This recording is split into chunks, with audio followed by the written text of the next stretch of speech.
Adults of Reddit, what's something you experienced as a kid that you did not truly appreciate how cool it was until your adult years? International travel. Seemed normal as a kid, but I didn't realize how rare it was until I was an adult. The family wasn't rich, my parents just put all of their entertainment and discretionary money towards traveling. Family gatherings. Falling asleep somewhere, like in the car, and waking up in my bed. Naps. Spankings. Traveling the world with my dad. The 90s. Growing a garden with many varieties of vegetables and fruits. It's rewarding sharing fruits and veggies with others, then canning all that can be canned at the end of the growing season. Just being a kid in general. All I ever wanted to do was grow up. Living at the beach, checking the waves from the deck, and walking. Anesthesiologists of Reddit, what was something you won't forget hearing from someone that was under? How about the other way around? I took my mom for her surgery on her right shoulder, and her anesthesiologist was this very dignified, solemn older Persian gentleman.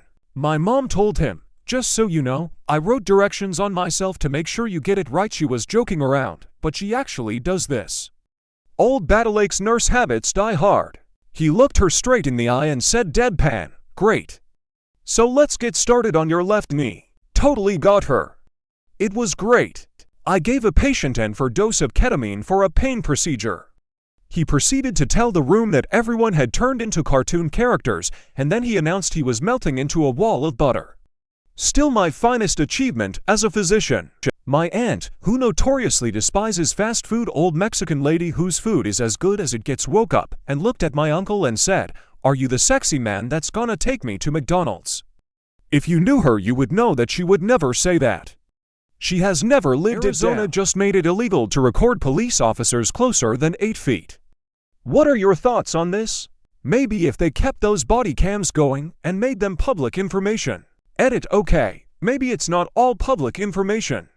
The important part is that citizens filming are filling a huge gap that's still already too big, and while I don't think 8 feet is asking a lot, I'm hesitant to support any backtracking.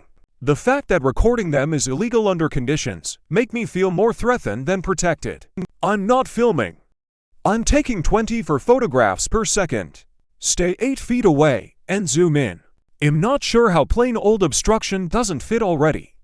If someone is too close, the fact they have a camera shouldn't matter. Since the law specifically calls out recording, it's a pretty big red flag. Have you ever felt like wanting to disappear? Not like dying, but being sometime in another city, state, country. What have you done? Yeah, of course, I think a lot of people fantasize about disappearing and starting a new life somewhere else, especially when they are going through a tough time. What have I done, as in what have I done about it? Well, I didn't act on it or anything. Yeah, of course. I decided to immigrate in my teens.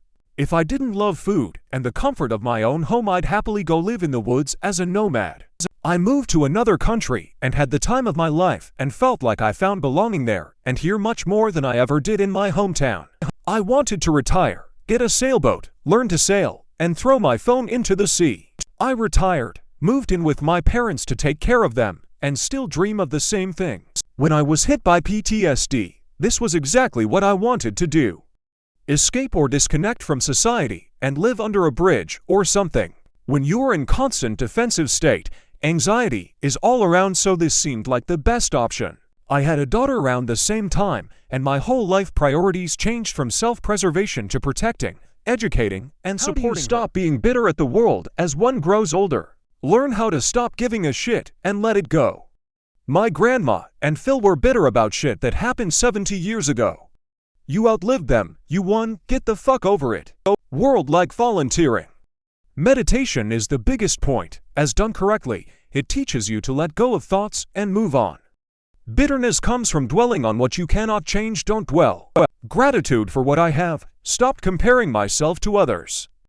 Began volunteering for things that I believe in and helping others. Stopped accepting other people's invitations to debate policies I believe in. Do more things that make me happy. Dropping your ego helps. We're just a single creature amongst an uncountable and unimaginable number in the tiniest speck of time. I struggle to explain this, but I find all my worth in the fact that I am ultimately completely worthless. If you could remake any movie, but the main character has to be played by Danny DeVito, what movie would you choose? Rambo: First Blood Part 2. Matilda, He'll also play his own dad. Home Alone. Pretty Woman. Let's get this movie done. Let's see DeVito play a prostitute in love with a rich man that will sweep him off his feet. Titanic, as Rose. I like to imagine Danny DeVito in Arnie's roles after the movie Twins. Mean Girls. I'm still Team DeVito as Pikachu in Detective Pikachu. Lord of the Rings, or as I like to call it, The Gang Finds a Ring. 50 Shades of Grey. Die Hard. The entire Marvel Cinematic Universe. He plays every character. Might be interesting. John Wick. Gladiator. Dirty Dancing in the role of Baby. In your humble opinion, what TV series has the catchiest theme song? Og DuckTales. Inspector Gadget. With Lurch at the harpsichord and the cast snapping their fingers in time to the music with memorable lyrics. There's a 100 for Days of Summer Vacation. Why is no one saying Scooby-Doo? X-Files theme. Fresh Prince of Bel-Air. Reading Rainbow. Sesame Street is up there, but I don't think anyone is going to beat DuckTales. Og Pokemon. Cheers. The original MacGyver. Malcolm in the Middle. I still sing it sometimes, especially when someone says yes, no, maybe. The Golden Girls. Knight Rider. A Tale of a Fateful Trip. Three's Company. Malcolm in the Middle's theme song will always tug strings of nostalgia. Gravity Falls. John Wick has a guy for his guns, a guy for his maps, and a guy for his suits. What premium service can you offer John Wick? If he needs to know the finer details of Final Fantasy VIII lore, then I'm his man. Disappointment.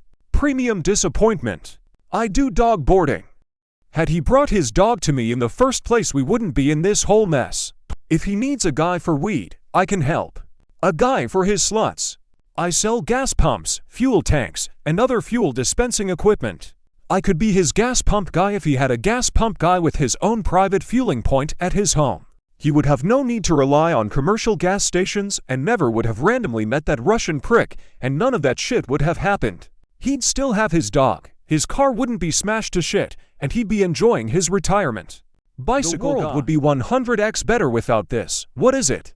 Kidney stones. Right now, I'm watching this fucking disease rip my 80-year-old father apart. I'm certain there are worse things, but in my world. Fuck dementia. Lower back pain.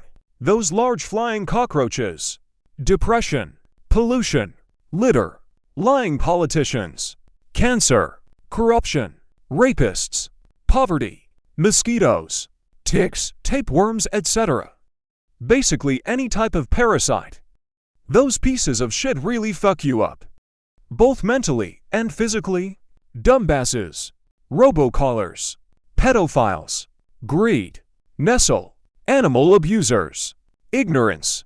War.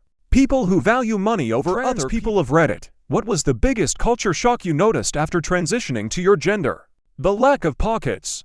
Edit. I get a lot of responses saying that I better get used to it, and things like that. I am used to it, it's just very noticeable.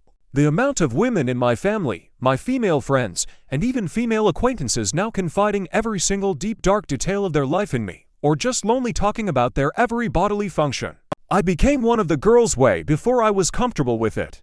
People weren't joking when they said Canadians use the word but a lot when talking to boys. Girls are so nice to each other. It seems so strange that a random woman in the metro might just compliment me on my clothes, just like that. Also, women's bathrooms are dirty. I transitioned really young, early teens. Even then I recognized the dynamic of adults treating me like a troublemaker when I was a boy, to almost going out of their way to protect me as a girl. For example, teachers at school treating me like a nuisance to teachers in high school really helping me with schoolwork and my career aspirations. What are some of the first signs a movie is going to suck? It's a Netflix movie with big-name actors. They spend 95% of their budget on getting somebody like The Rock for it and one writing the script. It has forced jokes. When the 3 trailers they release before the movie comes out pretty much show most of the best of the action. When the most flattering review they can find to run in the marketing is like, "This is definitely a movie." Excessive use of nostalgia to keep the viewer engaged. You'll start to see defenses of the movie from director-producers after early screenings but before the major release. Recently, I heard a director say, maybe a week before a movie was set to release. That he was going big on historical accuracy and yada yada yada.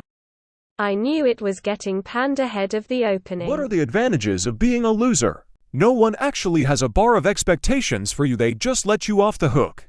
No friends, no drama. Low responsibilities. No one ever asks you for advice or to help them move. Low maintenance. You'll never be short on cortisol. No STDs. Things can only get better. Your place isn't cluttered with trophies or prizes. Everybody loves a good comeback story. Get fit, clean up the diet and vices. A kick-ass theme song by Beck. Anyone asking anything of you will have lowered expectations of you. No expectations at all, so if something positive happens, no matter how small, it's always a great joy. No one cares. Low expectations. You can't get any worse. High draft picks. The bar for success is super.